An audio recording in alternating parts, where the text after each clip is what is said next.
మీ అందరికీ వందనాలండి. ఈరోజు వాక్య సారాంశం ఏంటంటే, నిన్ను నన్ను నిర్మించింది ఎవరు? మనం ఎలాగా ఈ భూలోకానికి వచ్చామో తెలుసుకుందాము. 139 కీర్తన 13వ వచనం. నా అంతరంద్రియంలో నువ్వు నీవే కలగజేసితివి, నా తల్లి గర్భమునందు నన్ను నిర్మించిన వాడవు నీవే. ఇక్కడ దావీదు మహారాజు ఏమని సెలవిస్తున్నాడంటే, నా అంతరంద్రియములను కలగజేసిన వాడవు నీవే, నా తల్లి గర్భమునందు నన్ను నిర్మించిన వాడవు నీవే. మన అంతరంద్రియములు అంటే మన శరీరంలో ఉన్న అవయవాలు. అవి ఎవరు కలగజేశారు? దేవుడే మన శరీరంలో అవయవాలు కలగజేశాడు. అలాగే నా తల్లి గర్భమునందు నిర్మించిన వాడవు నీవే. తల్లి గర్భంలో నిన్ను నన్ను నిర్మించింది ఎవరు? మన తండ్రి అయిన దేవుడు. తండ్రి అయిన దేవుడు ఏమని సెలవిస్తున్నాడంటే, నీ శరీరాన్ని, నీ దేహాన్ని, నీ శరీరము నీ దేహము దేవుని ఆలయము. అలాంటి ఆలయాన్ని ఇప్పుడు ఈ రోజుల్లో ప్రజలు ఎలా పాడు చేస్తున్నారు? మగవారైతే మద్యం తీసుకొని శరీరాన్ని పాడు చేసుకుంటూ, అవయవాలను పాడు చేసుకుంటూ చెడు వ్యసనాలకు బానిసై జీవిస్తూ ఉన్నారు.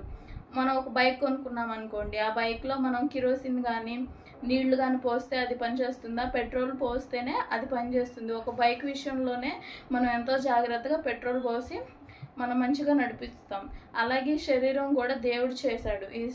దేవుడు చేసిన ఈ శరీరంలో అంతరంద్రియంలో ఎన్నో కోట్లు విలువ చేసే అవయవాలు మన శరీరంలో ఉన్నాయి. అట్లాంటి శరీరాన్ని మనం అనేక చెడు వ్యసనాలకి, దుర్వ్యసనాలకి బానిసలై వాటిని పాడు చేస్తూ ఉన్నాం. దేవునికి విరుద్ధంగా దేవునికి ఇలా చేయడం ద్వారా మనం దేవునికి దూరం అవ్వడం తప్ప మరి ఇంకొకటి పాపానికి చేరువ అవ్వడం తప్ప ఇంకొకటి లాభం లేదు. సో వాటినన్నిటిని విడిచిపెట్టి మనం దేవుని దగ్గరికి వచ్చినట్లయితే దేవుడు మన పట్ల ప్రేమ స్వరూపి కనుక ఆయన మనను క్షమిస్తాడు. అలాగే 16వ వచనం, నేను పిండమునై ఉండగా నీ కనులు నన్ను చూచెను.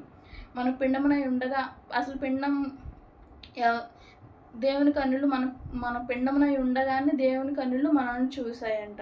చూశారు. అంత గొప్ప దేవుడు మనల్ని పిండంనై మన తల్లి గర్భంలో ఉన్నప్పుడే దేవుడు మనల్ని చూశాడంటే, ఆ చూసే మన దేవుడు చూడగలిగే దేవుడు మనల్ని చూస్తున్నాడు. నరులను ప్రతి ఒక్కరిని దేవుడు పరిశీలిస్తూ ఉన్నాడు.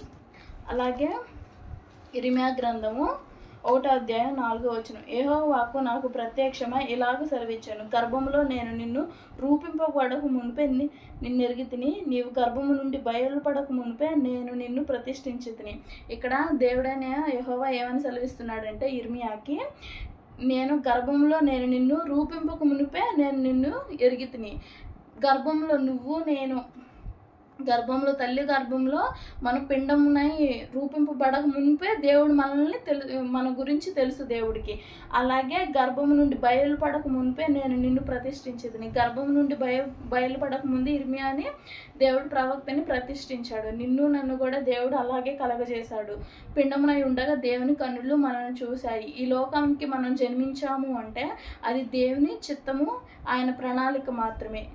దేవుని ప్రణాళిక చొప్పున మనందరం నిర్మించబడ్డ మనము దేవునికి విధేయత కలిగి తండ్రికి మహిమ తెచ్చే వారముగా మనం ఉండాలి. ఈ లోకాశల్లో పడిపోయి దేవునికి ఆయాస్కరంగా, దేవునికి దుఃఖకరంగా మనం మారకూడదు. సో ఇప్పటికైనా రక్షణ పొంది దేవుని యందు భయభక్తులు కలిగి జీవించినట్లయితే దేవుడు మన పట్ల ప్రేమ స్వరూపి కనుక మన యొక్క పాపాలను క్షమించగలుగుతాడు.